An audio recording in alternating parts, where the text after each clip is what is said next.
It is finally time after months and months of speculating, of judging and of trashing. The day before is finally here on December 7. The game is real, it's not a fake game nor is it a scam, and to prove it, the developers themselves actually contacted me personally to give me 10 keys of the game because, as they are saying, I was one if not the very first person to cover the day before on YouTube. As soon as the game was revealed, I had a video on it maybe an hour later. If you've seen some of my videos of this game on the channel, you'd see that I wasn't very kind with it, unfortunately.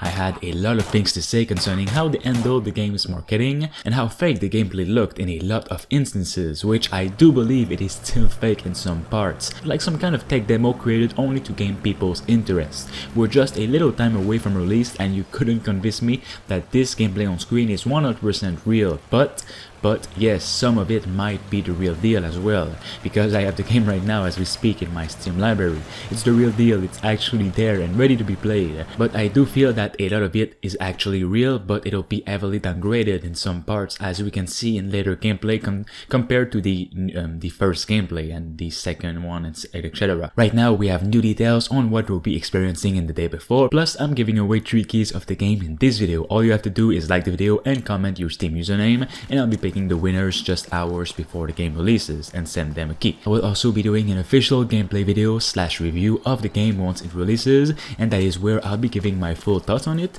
give you guys all the gameplay that you want to see, and also give away the 7 remaining keys. There's gonna be a lot of stuff to get into, but now let's get right into those details. In the day before, there are no colored items of different value.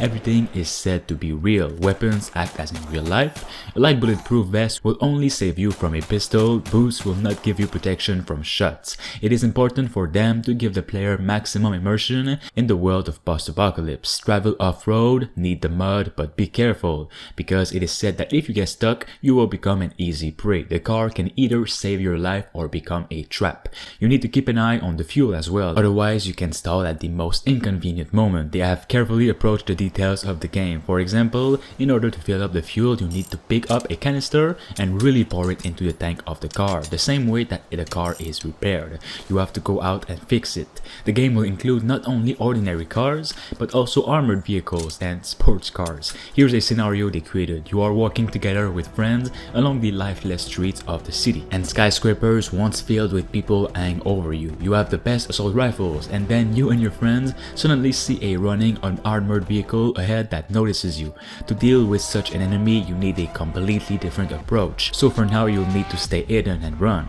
In the game, you can meet zombies, real human players, human NPCs, but unlike the civilians of Woodbury, they are more likely to shoot you in the head instead of a greeting. As for types of zombies, they are divided into realistic varieties, for example, by their physique. Zombies react to sounds and rely on sight. And by the way, if you carry too many things, the sounds that you make will be louder, and the chance that you will be heard will increase a lot. Each contact with the infected may be your last, because they are very fast and they will kill you in an instant. It is important for the developers to convey the same emotions from meeting a zombie as if it happened in real life. Woodbury serves as a central hub in this game, a safe zone where players can interact, form alliances, engage in trade, and undertake quests aimed at societal restoration. An exciting yet undisclosed feature that they're introducing is the opportunity for players to seek employment within Woodbury. These in-game jobs range across various professions, from manual labor as a loader to showcasing artistic talent as a musician, for example. These jobs will add another layer of realism and immersion to the game.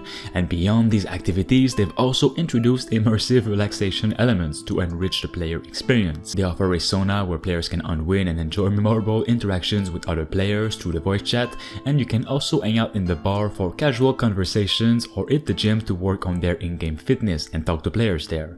These features add to the depth of the game world, it is said, reinforcing the sense of a lived-in, vibrant community even amidst the post-apocalyptic setting. Keep in mind, you can navigate this world both on foot and by car without any loading screens. The focus is on the big city and its surroundings, but players will also be able to explore farms, vast meadows, small settlements, majestic forests, and snow-capped mountains. It is a hand-detailed world aiming to convey the romance of the post-apocalypse and in which players could live their own stories.